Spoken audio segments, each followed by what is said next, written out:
Okay, welcome back to another episode of Coffee Interviewed. I have a special guest today. I will call him the next level activist. We have I'll Mr. take that. Crim. We'll have Mr. Crim with us, and of course, it's the perfect month because it is Black History Month. So, for people who do not know you, and they should, can you give us a little short intro of who you are? Yeah, I'm Mr. Ernest Crim III. I'm your favorite Black history teacher. I am a Black history advocate. My life revolves around it because it gave me purpose. And I say that because it's been a few times in my life when knowing and understanding my purpose literally saved my life, which of course coincides with the title of my book, Black History Saved My Life. When I was in college, after my first semester, almost flunked out of school. I decided to drop my major. I took some Black history courses, just instantly fell in love with finding out about our rich culture.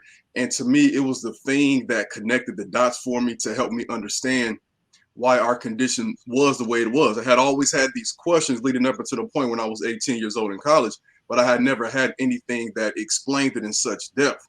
So that's when I began to pursue this and say, I want to take this and educate us because what it's doing for me is profound. So I know that if I go back to my neighborhood, back to my people, it's going to help us the same way. After I graduate, I started teaching, taught in Chicago, teaching in Joliet, Illinois. And about 5 or 6 years into teaching, I had another incident that just propelled me to the next level in the most unfortunate of ways. And I was faced with a hate crime. And this happened on July 30th, 2016. My wife and I were at an event, and the lady, thought that we were trying to steal a beanbag from her that we thought she was done using, and she just completely went off. And this was a young white woman too, so we got to get out of this mindset of thinking that it's only something that's from the old folks who lived in the Jim Crow era. So she went, she went completely off. I was recording it on my camera because I couldn't believe it, and she spat on us at the end of this situation while she was with her friends. So I took that footage when we eventually left, and I posted it online, and that was, again, July 30th, 2016. And since then, I've been on this pursuit of elevating our history because I understand that the only reason I didn't go completely crazy on that day and afterwards is because I had this perspective of saying that, my ancestors dealt with a lot worse for me to get here. My ancestors were not just enslaved, and my ancestors have done great things. So I owe it to them to push forward, not just for justice in my situation, but to use our history as a way to catapult us so we can achieve justice. Because if we believe that we are what they say we are, then we'll only strive to be what they say we are, which, of course, when we see the media is the negative depictions and so on and so forth. Yeah. But our own history will let us know that we not only have Black Wall Street, but then we go back before slavery, and we have Kemet, and we have Timbuktu, and we have Nubia, and all these other ancient great places. So that's my journey. I'm on the purpose of elevating Black history so we can understand our true potential and go back there so we can move forward. And I'm glad you mentioned the ancestral thing. I'm so sorry that had to happen to give you that extra push.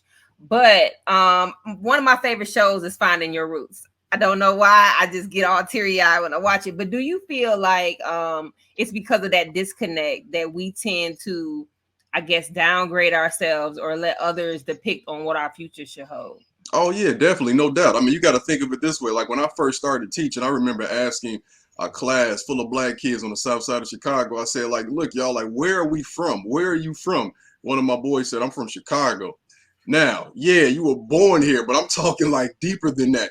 I Right. mean, let's go deep to Mississippi. Let's go to Alabama. Let's go to South Carolina, and then let's talk about what happened before then.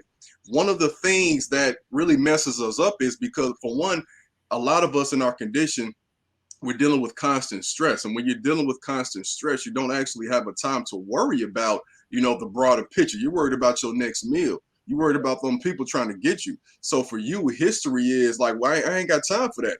I'm worried about my block, my neighborhood right now. So a lot of our kids have not seen that or even had the chance to. But it's almost like if you had a plug and it's not plugged in, we're disconnected from our source. Like we were purposely mixed up. They got records of everything. European culture documents everything. But Right. for So us, it's available. exactly right. So like, the Ashanti tribes and all these other different tribes, Akan tribe, we were all mixed up, different languages. We were not just like African people. We operated off our tribal names and tribal groups. So when they mixed us up, that caused a lot of dysfunction. And then we were forced to adopt different names, different religions, different culture. And again, we're just trying to survive. And we haven't had really that much time to rest. So we're at a point in time in history now where, like you said, with that show, we're able to look back and find our roots. And I've gone on that journey. And one of the most unfortunate things is it often stops around, of course, 1865, 1850, because we were just listed as items then. But I know, based on just who we were before this happened and what was going on, that we come from greatness, and we were not waiting on white people or European culture to come save us. I believe that if you told a young child, like, yo, did you know that your grandfather, so on and so forth, did this? Did you know your grandfather was a millionaire? You know your grandfather, marched with Dr. King? That person would instantly smile if you told them something like that. And a lot of us don't have that. But if I'm just going based off, like, the numbers, it takes a lot of people to make us. Like, you know what I'm saying? We got 4 grandparents, 8 great Right. grandparents. And let's just keep going. By the time we get to the people who were forced to come here, we talking thousands of people who made you. So I'm willing to bet that when we say we come from kings and queens of royalty, that I'm sure you had at least one person in that lineage that's connected to that. Like I had a Mexican student, right? And oftentimes my students they'll go to Mexico on Thanksgiving or Christmas break, and she came back just cheesing. And she was like, yo, Mr. Crim, I went to so-and-so and I found out that my grandfather was the mayor of this town.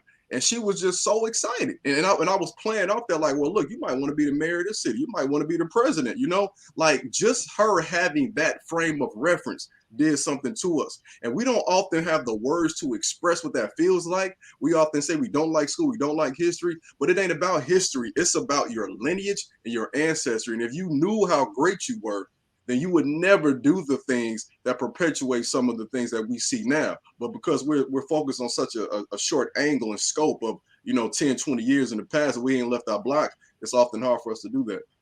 So how do you think, or what was your perspective of, even then they had more struggles, but they were still able to send messages or tell whatever lineage they had?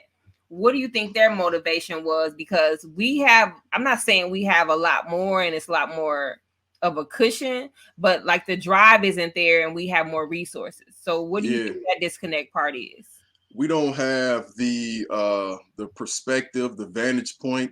When you're born into this era and you grow up and you are attached to this, like when I grew up, we didn't have this initially, but this is all they know. So they don't know what life was like when you had to have a house phone and you had to pick up the phone and you didn't Right. know, who was calling, and it might be somebody you don't want to talk to, no call ID. They don't or you had to wait till somebody get off the phone. They don't understand that struggle. So what I mean is, we're caught with so many distractions now. We don't fully understand how things were because the forces that seek to destroy us have moved to be more covert. When our parents and grandparents and great grandparents were around, the enemy was out in the open. Like I Right. mean, you would see Exactly. exactly, like you would see the signs. You would know don't go past here. You would see the hoods. The sundown town signs. After Dr. King was assassinated, America moved to benign neglect. So ignore us but don't mention us, and find different ways to describe our condition without saying Negro, the N word, of Black people. So they'll say things like urban or thug or so on and so forth, and crime and all this types of stuff, things like that. So we want to, like, you'll give a kid a question and say, um, this paragraph says this. And if it's not word for word, they might miss it. And that's what we call in. We assume, well, if they ain't call me that, no, they're treating you that way. So not only do we not have the explicit information that tells us who's against us, we also have the distractions in place to keep us awake. So even if we're dealing with pain and we don't even sit and think about it, we'll just grab our phone to distract. But 150 years ago, our folks dealing with pain, what do they have to distract them? Not much at that time. You have to work to be entertained. You have to go somewhere to get entertained. So they focused on freedom. They focused on slowing down their work, breaking the tools, poisoning the food, escaping, or just surviving that we can be here. So I think our biggest deficit is where I come in, really, not having that vantage point of where we actually came from so that we can understand what the forces are that are against us today. Because what we have more than them is, I got a computer right here in my hand holding this phone. I can do anything with this. And if we realize that ability, then we'll never let them get away with what they're getting away with. So what do you say? Because I know you went viral a few times, Yeah. and now you have transformed your classroom into your basically online Mm-hmm. TikTok, any social media platform that isn't ran by the African American community. So you kind of hijacking the platform at the same sense. Yeah. But where do you still think the change in lifestyle could occur? Because yes, we have the phone, but who's putting the information there? How do we know what's valid? How can you tell someone who is following your teachings that it's credible, or they can go to these other resources you went to and then it's something that they can trust, seeming that in the sense that were being erased or things Yeah. were not being told? So how can we change a lifestyle to obtain that type of information? I think the first thing we have to understand with social, well, first I think people need to realize that your public school system, I can't speak for private school, but it's probably the same, but the public school system is not for your child. If you're a black child, public school system is not for you if you are any non-white person. If you are a white person that cares about racism, it's not for you. The public school system is created to maintain the status quo. And if the status quo, meaning the way things are now, are not the way we want them to be, then the public school system is not really functioning for us. Now, it's great for people to meet each other, socialize, and see how the world is, but your child is not going to receive that transformative education in the public school system for the most part. There might be a few teachers at each school that are trying to break the mold, but trust me, speaking from experience, it ain't easy to do that. And we're trying our best. So with that said, what I do is when my kids go to school, you have to always supplement that. You like let them. I like the school system though because it lets kids know what life is like, what America is like. So now I'm going to give you that real.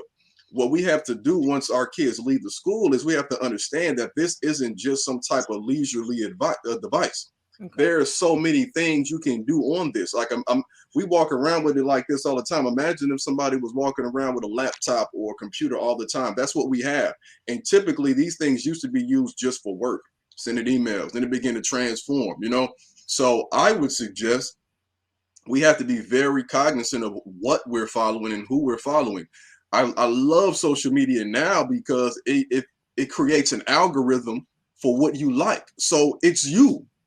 Like when I sometimes I go on a YouTube rabbit hole because they're giving me more of what I search for. But like I follow a lot of I follow some educational stuff, some Black history stuff. I follow some like hip hop stuff. I follow some food stuff. I follow some comedy pages too. So like it's giving me more of what I want. And I watch YouTube more than I watch my live TV subscription. You know what I'm saying? Mm-hmm. So we have to be aware, like, who are your kids following on there? What are they following and for what purpose? If you were to strategically follow like educators who are really caring about the community, people who are putting out good, relevant content, mm-hmm. then we wouldn't have to worry about our kids being overexposed. Now, we still want to limit it because it's still a device and we still want to be more in the moment, but that would allow us to at least know that our kids are being educated. Like my kids love Netflix. Sometimes they watch some programs. I'm like, no, what is this? What's going on? But other times I'll walk in and they're watching the Kevin Hart Black History special, and I'm proud. So like they're getting that information. There's a sea, like there's a lot. It's hard to navigate through it. But if you start with first, let's look at that follower list. Who am I following? And the way I look at it, like I'm probably following some people because I know them personally. That's going to be the first thing. Then I'm following folks because I admire what they do. Then I'm following people because I admire the content they create. Mm-hmm. And if you following a bunch of trash, then it should be no surprise. And my grandmother used to say, you mess with trash, you get trash in your eye.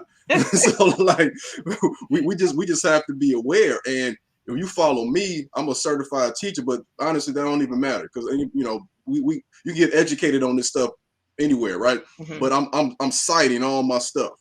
I'm going to make sure that when I present it to you, that it was researched. That's why it's tough to make people think, oh, it's only a 1 minute video. It's not really just a 1 minute video. And I'm also going to make sure that if there's some, misinterpretation, if there's some wiggle room, I'll add a notation so I could not find a consistent source on this. And when we come across information that might sound like, yo, this is unbelievable. Like everybody thinks Harriet Tubman said, I could have freed 1,000 more slaves if they knew they were slaves. She never said that before, but that's a popular quote online.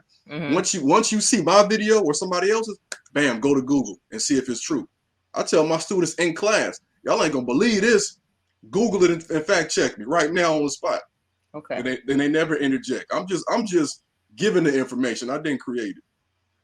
Right. And most people do slant, because you Mm-hmm. find that in a lot of organizations, it doesn't even have to be in a teaching realm, that they take information and then they slant it to, I guess, gear towards what their life is or what they're Yeah. capitalizing on.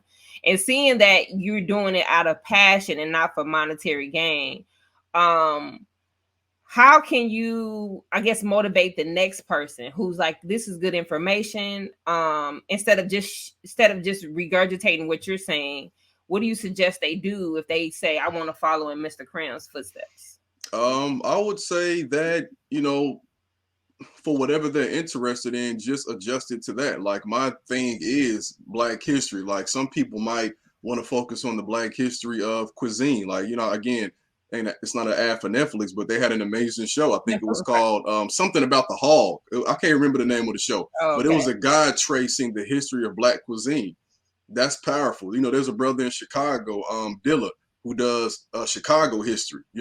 Like I hope I'm inspiring people because I want us to have this passion, but also understand that not everybody is going to be able to do what I do. Like you shouldn't want to. I can't do what you do. You know what I'm saying? Right. Like there are some people out here who are amazing videographers and artists, and they can capture things, they can write well. Like whatever you're gifted in, and you like this information, put it in that direction. I had a young man who follows me, and he told me that my videos gave him pride.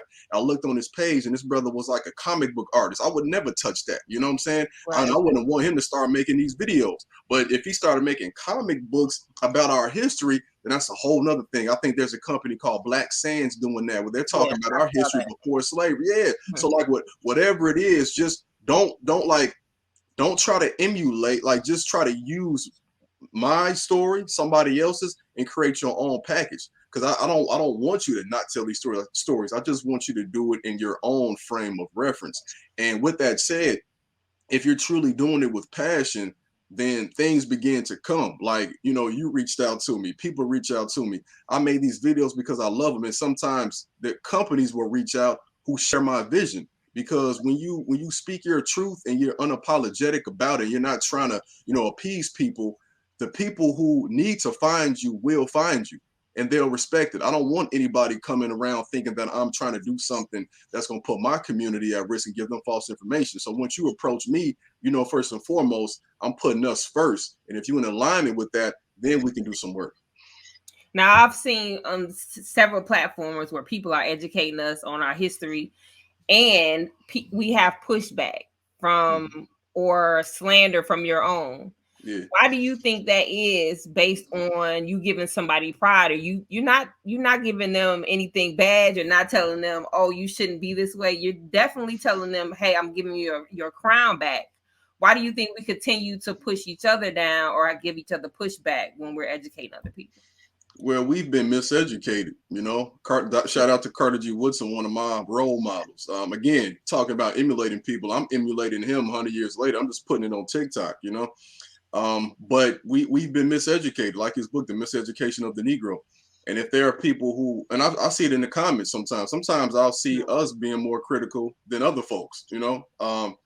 And we I think because there was the disconnect of the Middle Passage sometimes have us will leech onto things that give us an identity that may not be a real identity for us. It might be false, and we might gravitate towards it, maybe because a person sounds convincing, or maybe because it feels good to us, but it might not necessarily be true. um, I think that we have to dissect that. What are our motives? Are we saying this about people who elevate our history because it's in alignment with America or European culture, or are we saying that because like we truly believe this was best for us? And one of the things you have to do when you start to learn this stuff is just unpack your own bias and your own um, socialization in this American system. Because when you grow up, you start to you'll make fun of people who have darker skin, or people who have a broad nose, or broad Yeah. lips, or our hair, like, and you have to reflect and then begin to say, well, like Malcolm X, who taught you to hate yourself? Who taught you to hate you? Who gave you that? Right. So when I see one of us come at, me or somebody else, I don't even honestly I don't argue. I just don't. Unless we're gonna have a private conversation, because I'm not gonna argue with us in public. Right. I mean, unless it's just They like take you in the house.